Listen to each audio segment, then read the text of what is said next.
Fala, impressionadores! Qual a melhor IDE ou o melhor editor de código para Python? É o Visual Studio Code? É o PyCharm? É o Jupyter? É o Google Colab? É o Spyder? Algum outro? Qual o melhor editor de código? Qual a melhor IDE? Eu vou explicar passo a passo para vocês nesse vídeo bem direto ao ponto. Vamos lá!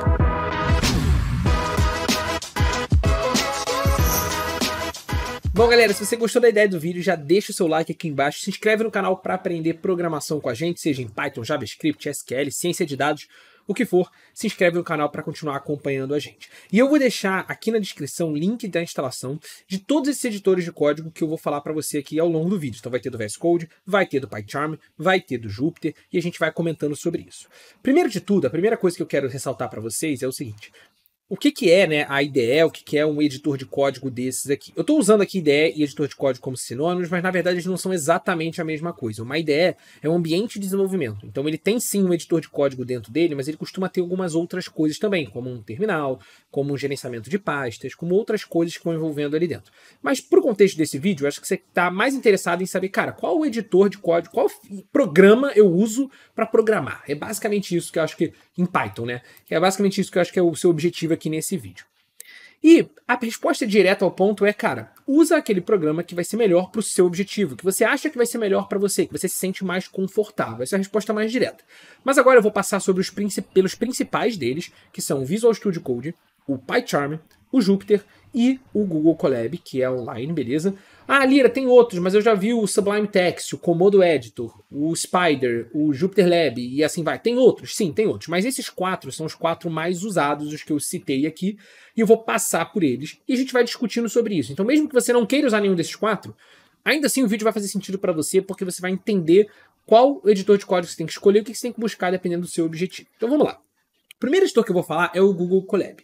O Google Colab, ele é um editor de código gratuito que você só precisa ter uma conta do Gmail para você poder usar ele. Então é só você abrir o Google, digitar lá Google Colab, e aí ele vai abrir nessa telinha daqui, quando você fizer o login com a sua conta do Google, ele é vinculado à sua conta do Gmail. Então ele consegue acessar os seus arquivos do Google Drive, por exemplo. Você consegue aqui dentro acessar os seus arquivos do Google Drive.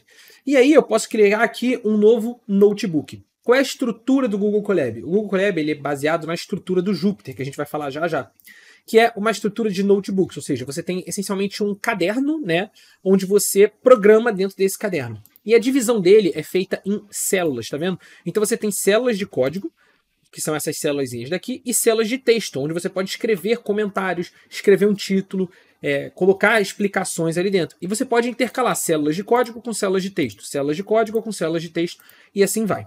Qual é o super legal disso daqui do Google Colab? Primeiro, por estar dividido em células, ele permite que você execute um pedaço do seu código, depois você execute o pedaço seguinte. Ah, quero ajustar alguma coisa no pedaço anterior e executar ele de novo. Você volta lá, ajusta e executa ele de novo, e assim vai. Essa é a primeira vantagem. E a segunda vantagem é que visualmente fica muito legal. Porque você tem em um único arquivo as explicações do código e o código executando e o resultado do código. Porque quando você constrói um código aqui, por exemplo, vou colocar o código aqui de print só para exibir uma informação para gente. Por exemplo, Lira é doido, sei lá. E estou rodando o código aqui, ele executa o código aqui diretamente e a resposta desse código ela vai vir aqui embaixo. A primeira vez que você executa ele, como você está vendo aqui na minha gravação, ela demora um pouquinho porque ele está conectando e tudo mais, não sei o quê, mas depois que ele conectar, ó, todas as próximas vezes ele vai executar quase que instantaneamente, bem rápido mesmo. E o legal é que como ele está online, você não precisa ter uma capacidade do seu computador muito forte. Só precisa que o seu computador seja capaz de abrir o site do Google Colab. Se o seu computador tem capacidade de abrir o site do Google Colab, que não é um bicho de 7 cabeças, ele está usando, na verdade, olha só, as ferramentas do Google Compute Engine, tá vendo? Que ele explica aqui. Ele está usando um computador do Google para executar as coisas aqui. Então, quando que costumam usar muito o Google Colab? Principalmente para a área de dados. A galera de dados costuma usar bastante o Google Colab, porque para as ferramentas de dados, para trabalhar com base de dados, gráficos e tudo mais, o Google Colab ele é uma ferramenta muito boa, porque ele exibe a informação aqui, e quando você quer trabalhar com grandes quantidades de informação, você não precisa que o seu computador tenha uma capacidade muito forte. É óbvio que dependendo da capacidade que você estiver querendo pegar, você vai ter que sair do plano gratuito do Google Colab, que ele é um plano que tem uma capacidade boa. Você pode ver aqui, ó, tem a princípio 12 GB de RAM, 100 GB aqui de disco, tá vendo? Então você consegue usar bastante coisa nele aqui, pelo menos nessa minha conta que eu estou usando aqui, mas você consegue entrar em outras versões caso você precise disso. E o legal também é que você consegue integrar ele direto com o seu Google Drive. Então os arquivos daqui já ficam salvos automaticamente no seu Google Drive, e além disso você consegue ler arquivos, bases de dados que estão no seu Google Drive para usar aqui. Então essas bases de dados já estão online, já estão disponíveis, você tem toda aquela facilidade que o Google Drive dá para você. Qual a desvantagem grande do Google Colab?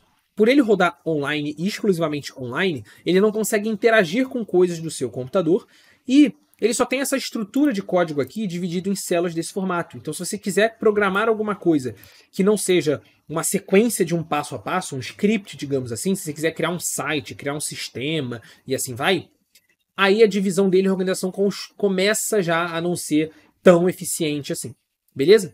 E aí a gente vai direto para o Jupyter, que é uma segunda opção. Qual é a diferença do Jupyter para o Google Colab?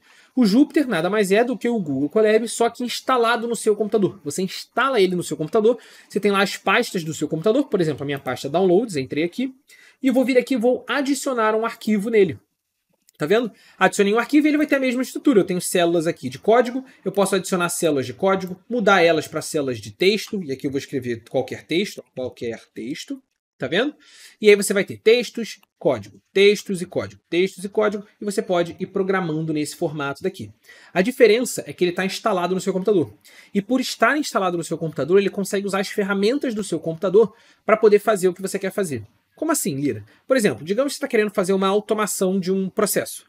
Eu quero automatizar um processo que precisa abrir o meu navegador para fazer alguma coisa, abrir o meu navegador para entrar no meu e-mail, para escrever um e-mail e enviar aquela mensagem, ou então abrir um sistema da empresa que está instalado no meu computador, ou então abrir uma planilha, ou então ler alguma informação que está na minha pasta downloads e tudo mais.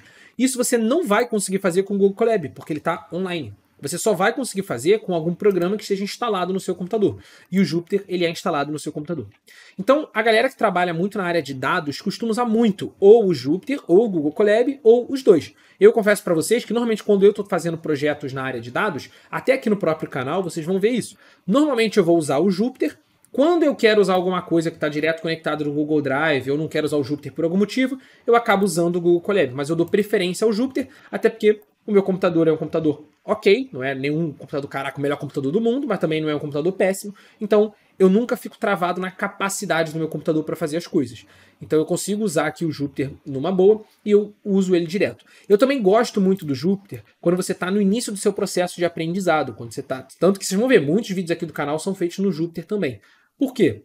Porque ele tem uma interface muito simples, uma interface fácil de você acompanhar. Você escreve seus códigos aqui, você consegue clicar no botão de Run para executar, você consegue executar essa célulazinha daqui, ver o resultado dela, a célula de baixo ver o resultado dela, a célula de baixo ver o resultado dela, e assim vai. Então acho que para o processo de aprendizado, o Jupyter também é muito bom, e como eu falei, ele é um dos editores de código de Python mais usados, principalmente pela galera de dados, mas você também vai ver bastante uso do Jupyter pela galera de automações. Quando você vai para automações, por quê? Porque você consegue separar aqui ó, o pedaço 1 da automação, depois numa outra célula você consegue separar o pedaço 2 da automação, depois numa outra célula o pedaço 3 da automação. Então você consegue executar pedaços por pedaços para identificar exatamente onde é que estão os erros, onde é que estão os problemas e tal. Então essa divisão de células, ela acaba sendo super legal para você também. Beleza? Então, tem o Jupyter, tem o Google Colab. Agora, existem outros editores que são muito famosos e que eu também uso aqui no canal, como por exemplo o PyCharm. Quando você começa a querer programar criação de sites, criação de aplicativos, criação de sistemas, não basta você ter um único arquivo separado. Se você reparar, os arquivos do Google Colab e os arquivos do Jupyter, eles não têm a extensão padrão de um arquivo Python. Um arquivo Python, por padrão, a extensão dele é .python. Mas os notebooks, que a gente chama, os notebooks do Jupyter, notebooks do Google Colab, eles são extensões IPYNB. Eles são arquivos que são notebooks Python, beleza? Então, a diferença é que eles têm uma extensão diferente e normalmente você constrói num único arquivo tudo que você precisa, né? Normalmente você faz isso. Você pode ter um pedaço do seu projeto todo num arquivo, o pedaço seguinte num outro arquivo, o pedaço seguinte num outro arquivo para ter uma separação. Mas esses arquivos, eles não costumam ficar interligados entre si. Um arquivo puxa código de outro, que puxa do outro, que puxa do outro. Eles não costumam ter essa interação toda. Quando você começa a criar sites, criar aplicativos, criar sistemas, como esse exemplo que eu trouxe aqui para vocês, você começa a precisar ter vários arquivos em Python, em que um arquivo puxa um código que foi construído no outro arquivo, o outro arquivo puxa que foi construído no outro. Então, por exemplo, eu estou criando um site. Você vai ter um arquivo só para definir quais vão ser as rotas do seu site, ou seja, os links que os usuários vão acessar e o que elas vão fazer. Um outro arquivo, quais vão ser as tabelas do seu banco de dados. Você vai ter um banco de dados associado a ele para conversar. Você vai ter um outro arquivo que vai definir as configurações do seu site, as chaves secretas, a criptografia dele e tudo mais. Então, repara, você precisa ter vários arquivos que se interlaçam, que interagem entre si. Quando você vai para esse cenário, você quase que obrigatoriamente acaba indo para uma ideia mais completa, um ambiente desse desenvolvimento mais completo, que não é, digamos assim, bem entre aspas, tá? Um simples editor de código ali. Então, para isso, você pode usar o PyCharm, que é um dos mais usados para isso. O PyCharm ele é super completo, ele é super direcionado efetivamente para programação em Python, tá? Então você vai ver que ele vai ter funcionalidades para o Python que vão ser muito agradáveis, ele vai reconhecer as suas coisas de Python, você consegue executar, você consegue debugar. Ele tem um terminal vinculado a ele aqui, então na hora de você instalar bibliotecas, instalar outras ferramentas, você pode instalar direto nesse terminal aqui. Ele facilita o processo que é de teste aqui, ó, de códigos em Python, que você pode clicar aqui para executar. Ele facilita o processo de criação de ambientes virtuais, o PyCharm faz isso para você, então ele acaba sendo muito legal nesse sentido, tá? Ele é bem direcionado para Python, eu particularmente costumo usar também o PyCharm como opção. Mas, mais recentemente, eu tenho usado mais mesmo o VS Code. Vocês podem ver que os últimos vídeos aqui do canal, eu tenho usado basicamente o VS Code. Por quê? Tá? Porque o VS Code, assim como o PyCharm, ele vai permitir toda essa interação entre arquivos para você. Então você consegue ter, por exemplo, eu vou abrir aqui uma pasta aqui do meu VS Code com códigos de um projeto. Então eu vou aqui, por exemplo, escolher um projeto de e-commerce que a gente construiu uma réplica lá do site da reserva no nosso curso para os nossos alunos. Se você reparar, olha só, eu tenho várias pastas aqui, dentro de cada pasta eu tenho vários arquivos de código em Python diferentes, tá vendo? E cada arquivo cheio de código, cheio de coisa. Então ele vai permitir essa interação. Ele também tem um terminal disponível aqui embaixo para mim, para eu poder programar. Não se preocupa muito com o que está aparecendo na tela não, tá? Mais com a minha explicação mesmo. E o VS Code, como ele é um editor de código mais amplo, que ele não é exclusivamente, digamos assim, de Python, né? Acaba que, pô, eu preciso editar uma coisa, eu tô criando um site. No site você vai ter um arquivo em HTML, eu preciso editar uma coisa no arquivo HTML. O PyCharm consegue tratar isso? Consegue. Mas no VS Code você tem extensões, você tem outras coisas que acabam tornando o processo de editar outros tipos de arquivo, que não só os arquivos Python, mais simples. Então, por exemplo, se você reparar aqui quando eu abrir um arquivo HTML, você vê que ele já pinta todas as coisas certinho, ele já organiza as coisas para mim, e eu não tô nem com tantas extensões assim de HTML configuradas no meu VS Code. Além disso, tem uma grande diferença. O PyCharm ele costuma ser um aplicativo mais pesado. Então a galera que tem um computador às vezes mais fraquinho costuma reclamar um pouco do PyCharm, que ele é lento para iniciar, ou então para instalar ele é muito pesado e tudo mais. Já o VS Code, a instalação padrão dele é bem leve, e você vai adicionando coisas nele que você quiser. Então a instalação dele padrão, ela costuma ser bem leve, e você pode ir colocando as extensões que você quiser, e no vídeo de instalação que eu tenho dele aqui embaixo, permite você eu ensino vocês algumas extensões iniciais que eu acho que você vai precisar para programar em Python a configuração dele toda. Eu ensino o que está no vídeo aqui de instalação aqui embaixo, beleza? E além disso, tem uma outra vantagem para mim que também acaba sendo muito legal do VS Code, é por isso que eu tenho usado ele bastante. Que é o quê? Uma das extensões que existe no VS Code é a extensão do próprio Jupyter, ou seja, você consegue ter a estrutura do Jupyter, essa estrutura aqui de células e tal, e arquivos voltados para dados e tudo mais, dentro dessa mesma tela do VS Code. Então você consegue meio que juntar as duas coisas. Eu consigo juntar a estrutura vantajosa do Jupyter de ter as células com a interação de vários arquivos que eu tenho num editor de código, numa IDE dessa mais completa, com terminal e tudo mais. Então você pode reparar que se eu chegar aqui no Jupyter e eu adicionar um arquivo, por exemplo, um novo arquivo .ipynb, ele vai reconhecer isso automaticamente e já vai me dar essa estrutura, ó, de códigos de célula, de códigos de texto, olha, qualquer texto aqui, tá vendo? De códigos de texto, eu posso de células de texto e assim vai, beleza? Então, por eu costumar fazer tanto projetos de dados, quanto projetos de códigos de sites, quanto scripts de automação e ficar intercalando entre essas coisas, eu tenho preferido recentemente usar o VS Code. Mas, de novo, não significa que os outros editores de código são piores ou melhores por causa disso. É uma preferência 100% pessoal. Qual é a desvantagem desses editores de código como o PyCharm e como o VS Code? É que você tem que se acostumar inicialmente com eles. Porque se você reparar, ele tem muito mais botões, muito mais ícones, a interface dele é um pouco mais... parece um pouco mais confusa no primeiro momento que você olha, mas você pode seguir numa boa, usando o que você preferir, que vai funcionar bem.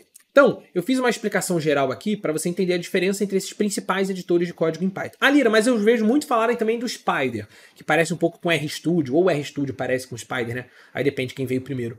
Mas ouço muito falar, sei lá, do Sublime Text também, que é um outro editor de código. Você pode usar esse editor de código? Claro que pode. A minha recomendação geral é, cara, usa a IDE, o editor de código, que você mais está adaptado, que você mais está tranquilo, que você sabe que aquilo funciona bem e tudo mais.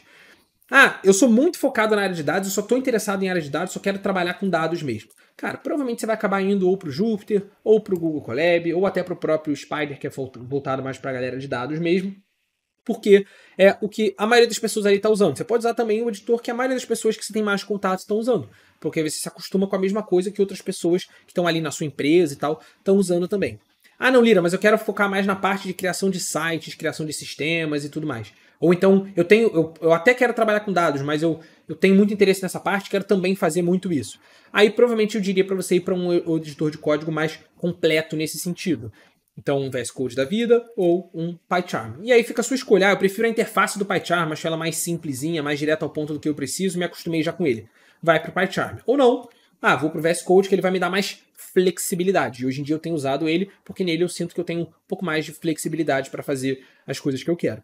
E aí eu tenho usado mais o VS Code. Mas, de novo, escolhe o editor de código que você acha que faz mais sentido para você, de acordo com a explicação que eu dei aqui no vídeo. Vê cada pedaço e fala, putz, eu gostei mais desse aqui que o Lira apresentou, então vou usar esse editor de código. Para aprender a programar em Python, você consegue aprender em qualquer um deles. Não é esse o fator. Agora, quando você chega mais para frente, quando você já está acostumado com um editor de código, para você criar alguma coisa específica, às vezes um editor facilita um pouco mais do que o outro. Tudo você consegue fazer essencialmente em qualquer editor, digamos assim, né? Tudo, bem entre aspas, tá? Porque editores online, como o Google Colab ou outros editores online, eles sempre vão ter algum nível de limitação, porque eles não estão na sua máquina do computador. Então você não tem a flexibilidade toda. Você consegue fazer o que o site permite que você faça, digamos assim. Beleza?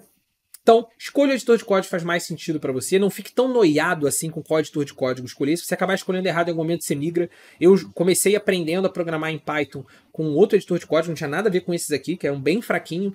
Depois eu migrei para o PyCharm, comecei a usar muito PyCharm. Depois eu migrei para o Jupyter, quando eu me interessei mais para a área de dados e fui evoluindo mais no Jupyter. Depois eu migrei para o VS Code e hoje em dia eu tenho usado mais o VS Code. Mas você pode usar o editor de código que você preferir. Beleza? Espero que vocês tenham gostado do vídeo, espero que tenha ajudado vocês. Um grande abraço e até o próximo vídeo.